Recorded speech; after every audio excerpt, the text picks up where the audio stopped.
उत्तर प्रदेश के मऊ की घोसी विधानसभा सीट पर हुए उपचुनाव में साइकिल कमल को कुचलते हुए काफी आगे निकल गई। इस सीट पर समाजवादी पार्टी के सुधाकर सिंह ने बीजेपी प्रत्याशी दारा सिंह चौहान को बड़ी शिकस्त देते हुए जीत अपने नाम कर ली। आपको बता दें कि वैसे तो सुधाकर सिंह की जीत में कई अहम फैक्टर्स का योगदान रहा, लेकिन राजनीतिक पंडितों के हिसाब से सपा के सुधाकर सिंह की जीत के पीछे बसपा सुप्रीमो मायावती का फैक्टर भी काम कर गया। उनका उपचुनाव में न उतरने का फैसला और ऐन मौके पर अपने समर्थकों से नोटा का बटन दबाने या मतदान न करने की अपील का सीधा फायदा सपा को पहुंचा और सुधाकर सिंह की झोली में ये सीट आ गई। आपको बता दें कि आमतौर पे पिछले कुछ वक्त में ऐसी धारणा सी बन गई है कि बहुजन समाज पार्टी जो करती है उससे अप्रत्यक्ष तौर पर बीजेपी को फायदा होता है, लेकिन घोसी में ऐसा नहीं हो सका। अव्वल तो बहन जी ने अपना उम्मीदवार उतारा ही नहीं। जरा सोचिए, अगर यहाँ पे बसपा का कोई मुस्लिम उम्मीदवार या फिर कोई यादव उम्मीदवार होता तो जाहिर तौर पे सपा का वोट बढ़ता, उसका फायदा बीजेपी को मिलता, लेकिन बहन जी ने यहाँ कोई उम्मीदवार उतारा ही नहीं। उसके बाद ऐन वक्त पे मायावती ने अपने समर्थकों से ये अपील भी कर दी कि अगर वोट देना ही है तो नोटा का बटन दबाएं या फिर वोट देने जाएं ही ना। इसका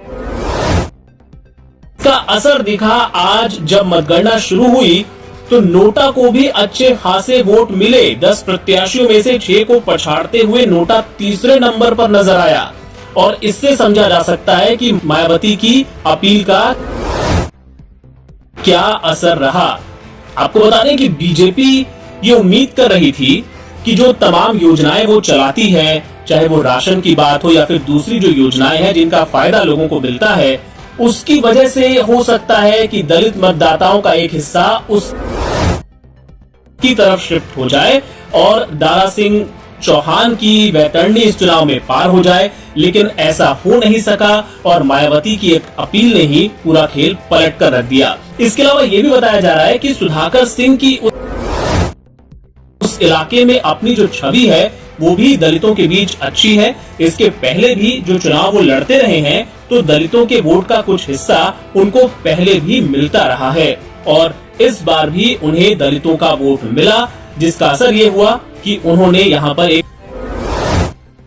बड़ी जीत दर्ज की। मायावती के लिए भी फायदे की बात ये रही कि जो लोग मायावती को यूपी की राजनीति में खारिज कर रहे थे, ये कह रहे थे कि जमीन पर अब उनका असर नहीं रहा, तो मायावती ऐसे लोगों को भी, ऐसे राजनीतिक विश्लेषकों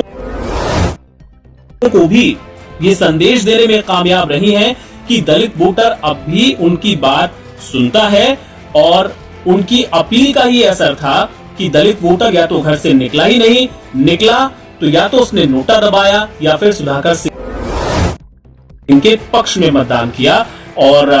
यहाँ पर सुधाकर सिंह को एक बड़ी जीत हासिल हुई। कुछ लोग ये कयास भी लगा रहे हैं कि मायावती ने दरअसल अप्रत्यक्ष तौर पे इंडिया की मदद की है। हालांकि वो जाहिर तौर पे ये कहती रही हैं कि ना तो वो एनडीए के साथ है ना इंडिया के साथ है, लेकिन इस चुनाव के बाद ये अटकलें एक बार फिर से जोर पकड़ सकती हैं कि क्या मायावती को फिर से इंडिया के पाले में लाने की कोशिश होगी। ये सवाल अभी 2024 तक खुला रहेगा।